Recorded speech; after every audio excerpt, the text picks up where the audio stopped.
Maintenant, rapidement, j'aimerais vous parler, Bezrat Hashem, du Shabbos Lamp. Il y a le Rav Ben Ishraï, il écrivait à son époque, dans Parashat Vayera, il écrivait, moi j'ai trouvé une super solution pour pouvoir se servir de la lumière Shabbat et l'éteindre quand on veut. Il dit, dans le mur, tu fais un trou, tu mets dedans ta lumière, après, et tu mets une porte, une fenêtre opaque, d'accord? Et quand tu veux la lumière, tu ouvres la fenêtre. Quand tu veux pas la lumière, tu fermes la fenêtre. Ça, c'était l'idée du Shabbos Goy du Ben Ishraï en son temps. Il y a 50 ans à peu près, ça a été adopté, ce même genre de concept dans les hôpitaux, pour pouvoir aider les malades qui avaient besoin de dormir, mais qui avaient besoin de lumière, etc. Et il y a à peu près une quinzaine d'années, quelque chose comme ça, ils ont inventé le principe du Shabbos Lamp. C'est quoi Shabbos Lamp? Vous avez une lampe ici, d'accord? Je vous explique juste à quoi ça sert. Ça sert à pouvoir dormir la nuit, mais à pouvoir lire avant de dormir ou choses du genre. Ok? Alors là, tu as une lumière. Là, tu as un espèce de cache comme ça. D'accord? Et tu n'es pas censé le sortir, hein, moi je l'ai sorti pour vous le montrer. Quand tu veux la lumière, tu mets comme ça. Quand tu veux pas la lumière, tu tournes ça tranquillement et tu n'as plus de lumière. C'est magique. Tu n'as pas éteint. Mais justement, il conseille de mettre des lampes économiques qui ne chauffent pas trop. Regardez, je mets mon doigt dessus, c'est un peu chaud, mais pas beaucoup. C'est pas comme ça qui peut brûler. Maintenant, regardez. Ça, c'est le principe du Shabbos Goy. À son époque, il y a beaucoup de Chachamim qui ont donné leur Ishour, leur permission. Le Rav Miller de Artsot Abri, un grand possède, il a donné son autorisation. Le Rav Guggenheim de Paris, du Beddin de Paris, il a donné son autorisation. Beaucoup de Chachamim ont donné leur autorisation en disant qu'il n'y a strictement aucun problème. Maintenant, une chose. Est-ce que vous êtes d'accord d'abord que si on considère, comme le Rav Moshe Feinstein par exemple, qu'il n'y a aucun problème avec ça, c'est sûr qu'il n'y a pas de problème de fermer ça. J'ai même le droit de le déplacer comme je veux. J'ai le droit de te le jeter dessus, j'ai le droit aussi de toucher ça, non? Vous êtes d'accord avec moi? Donc c'est sûr que tout ce qu'on a besoin d'un Ishour de Rabbanim pour dire qu'il n'y a pas de problème, c'est d'après ceux qui disent « Ah ouais, non, mais la lampe, c'est mouxé. » Mais eux, non. Ceux qui disent « La lampe, c'est mouxé, c'est bassis », alors on a besoin de faire en sorte d'avoir un éther que quand tu tournes que ça, il n'y a pas de problème. Maintenant, moi, on m'a posé plusieurs fois la question, qu'est-ce que j'en pense? Surtout qu'il y a eu une très très grande discussion qui a commencé à éclater il y a quelques années, à savoir est-ce que c'est vraiment permis de se servir de ça Shabbat? Est-ce que c'est vraiment permis? Moi, j'en ai une chez moi, ouais, je ne l'ai pas acheté exprès pour vous, j'en ai une chez moi, et je m'en sers. Et moi, j'ai toujours considéré qu'il y avait strictement aucun problème. Strictement aucun problème. Alors maintenant, on va essayer juste rapidement de vous expliquer pourquoi il y a certains rabbanim qui ont voulu dire qu'il y a un problème, et c'est quoi les solutions. On va y aller vite, parce qu'il ne nous reste plus que 5 minutes. Donc on va essayer d'aller rapidement et d'expliquer pourquoi il n'y a pas de problème, et pourquoi il y en a qui auraient voulu dire qu'il y a peut-être un problème. Le Pri Megadim, il écrit, Siman Resh Ayin Zayin, il écrit à propos d'une espèce de lanterne. Quelqu'un a une lanterne, et sur cette lanterne, il a une porte qui s'ouvre et qui se ferme. La lanterne, disons qu'il n'y a pas de bougie dedans. Quel est le statut de la lanterne quand il n'y a pas de bougie dedans? Kli Shemel Arto Leisur. Un peu comme un porte-monnaie, même s'il n'y a pas d'argent dedans, c'est fait pour Kli Shemel Arto Leisur. Est-ce que Kli Shemel Arto Leisur, on a le droit de déplacer que les soirées Goufo ou Komo? Maintenant, écoutez jusqu'au bout. Est-ce que j'ai le droit d'ouvrir la porte ou de la fermer? Alors, le Pri Megadim, il dit, ben non. La porte, c'est aussi Kli Shemel Arto Leisur, comme la porte d'une machine à laver. La machine à laver, elle est Kli Shemel Arto Leisur, ben la porte, elle est Kli Shemel Arto Leisur.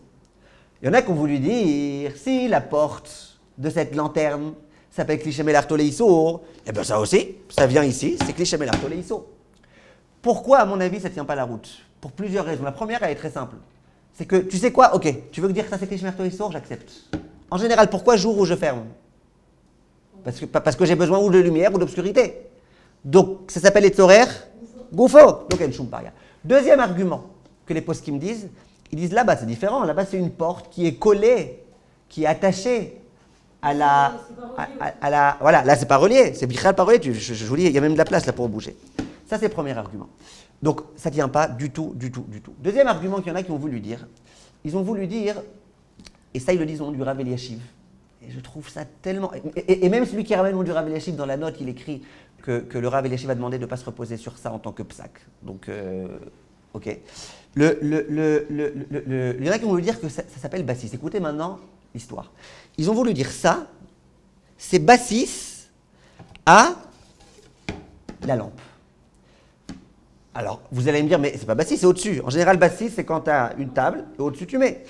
Alors, ils ramènent un prix mégadim, regardez comment ils vont chercher loin pour interdire ces rabbinim-là.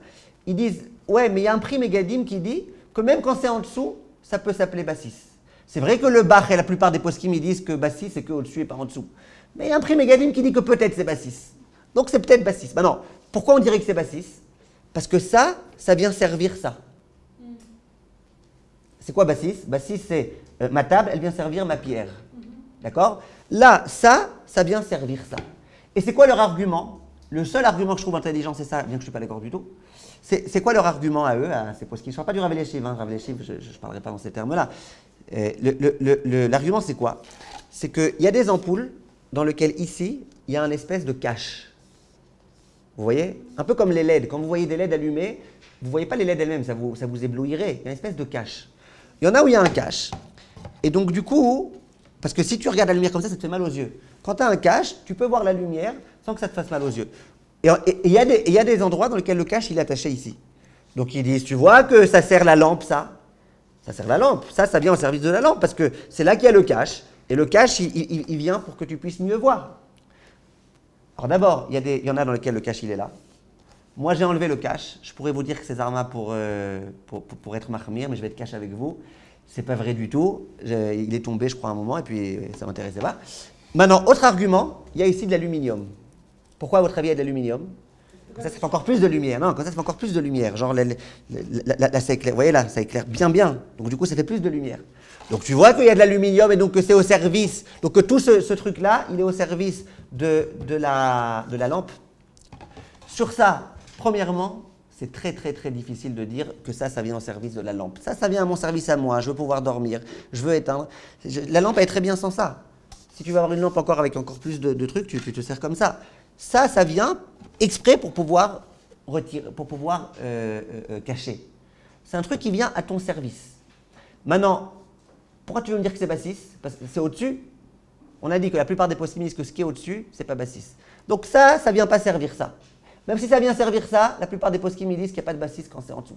Même le prix Megadim qui dit que quoi? Qu'il y a un bassis quand c'est en dessous, c'est quand le bassis, il sert quand même véritablement. Par exemple, le Rav Rubin, il pose la question. Il demande, est-ce qu'un kissouille d'ordinateur, tu mets un petit kissouille sur l'ordinateur, est-ce que le kissouille, il devient bassis? Le kissouille, il est au-dessus de l'ordinateur, d'accord? Tu as l'ordinateur au-dessus, tu as l'ordinateur en dessous, et tu as le kissouille au-dessus. Est-ce que le kissouille, il est bassis? Alors d'après ceux qui disent que le bassis, il faut forcément qu'il soit en dessous du mouksé, il n'y a pas de question. Mais d'après ceux qui disent que même si le bassis, il est au-dessus, peut-être que c'est peut-être que c'est mouksé, ils disent, les poskim, il faut quand même que ce bassiste-là, il soit vraiment lié au mouktse, d'une façon ou d'une autre. Il dit, quand tu mets juste un kissouille dessus pour ne pas avoir de poussière ou pour ne pas avoir de choses de ce genre-là. Non. Vous comprenez ce que je veux dire? Donc, tous ces arguments-là, c'est vraiment chercher, quoi. C'est-à-dire qu'il faut vraiment chercher midi à 14h pour essayer de trouver des raisons d'interdire. Autre raison qu'il y en a qui ont voulu dire, ça vous allez m'aider. Ils disent, et si en tournant ça, tu tournes un peu l'ampoule, la lampe? Alors d'abord, il faut en sorte que la lampe elle soit exprès lourde. Vous pourrez regarder si vous voulez, elle est lourde. Exprès pour que quand tu touches ça, que tu ne bouges pas la lampe. Et qui est-ce qui peut m'aider? Et si je bouge la lampe par erreur, Rivka? Vous voulez dire que vous déplacez, non? Hein? Mais vous déplacez dans la lampe, vous avez dit que c'est pas... Non, j'ai dit si je suis mahmir, encore une fois, je vous répète, tout ça, toute la question qui se pose, c'est d'après ceux qui disent qu'une lampe c'est prêt Rav Eliashiv par exemple. Alors est-ce qu'on dira, si en tournant ça, tu touches un peu toute la lampe? Voilà, très bien. Tiltul minatzad. Les tzorer qui? Les tzorer la lampe ou les tzorer toi-même? Les tzorer toi-même, à nouveau, si tu considères que c'est toi-même. Moi, je ne pense pas que ce soit le tzorer de la lampe de bouger ça. Non, de la bouger, ce n'est pas les tzorer. Vous comprenez? Toi, tu veux, c'est juste pouvoir éteindre. Donc, pour toutes ces raisons-là, je pense qu'il n'y a strictement aucun problème. Je vous dis la vérité, en préparant ce cours aujourd'hui, j'ai eu un peu l'impression que j'ai perdu mon temps. Parce que tous ces arguments que certains rabbinim amènent en disant « ouais, mais regarde », je sais pas, moi quand je lis ça, je sens vraiment que c'est tiré par les cheveux, c'est vraiment aller chercher des... Bichlal, il y en a qui disent que ça, c'est pas mouksé du tout. Tu veux que ce soit mouksé? Ok, on t'a trouvé une super solution. Pourquoi tu vas chercher des problèmes? C'est une super solution, tout va bien, tout marche bien, aucun problème. Vous voyez ce que je veux dire? Donc, Mais j'ai quand même essayé de vous apporter les arguments et de les démonter pour qu'au moins vous sachiez. Peut-être un jour vous entendrez des gens qui diront qu'il y a un problème ou quoi. Alors comprenez, le problème que ça, ça s'appelle cliché. Le problème que quoi? Oui, que c'est cliché melartolé sourd, comme dans l'histoire de la lanterne. Non, c'est un kéli à part. Il a été fait exprès pour être bougé. Il est vraiment pas lié à ça, il n'est pas attaché à ça.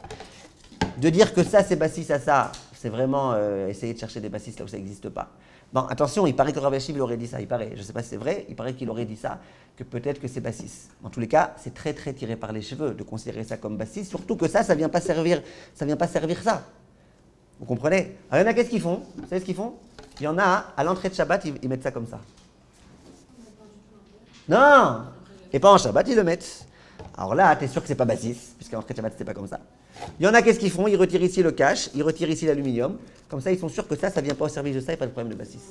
Je pense que c'est un peu exagéré tout ça. Et à mon avis, voilà, je vous ai montré un type de Shabbos lampe. C'est vrai qu'il y a des Shabbos lampes plus compliqués, où il faut vraiment, pour fermer le cache, toucher le truc et ça peut bouger. Là, il y a lieu de bien réfléchir au cas par cas. Mais en tout cas, ce type de Shabbos lampe là, je reçois des cousines si je la vends, donc... D'accord? Non, je rigole. Achetez-la et si vous en avez besoin. Et à mon avis, en tous les cas, il n'y a aucun problème. Besséder, voilà. Il y a des questions?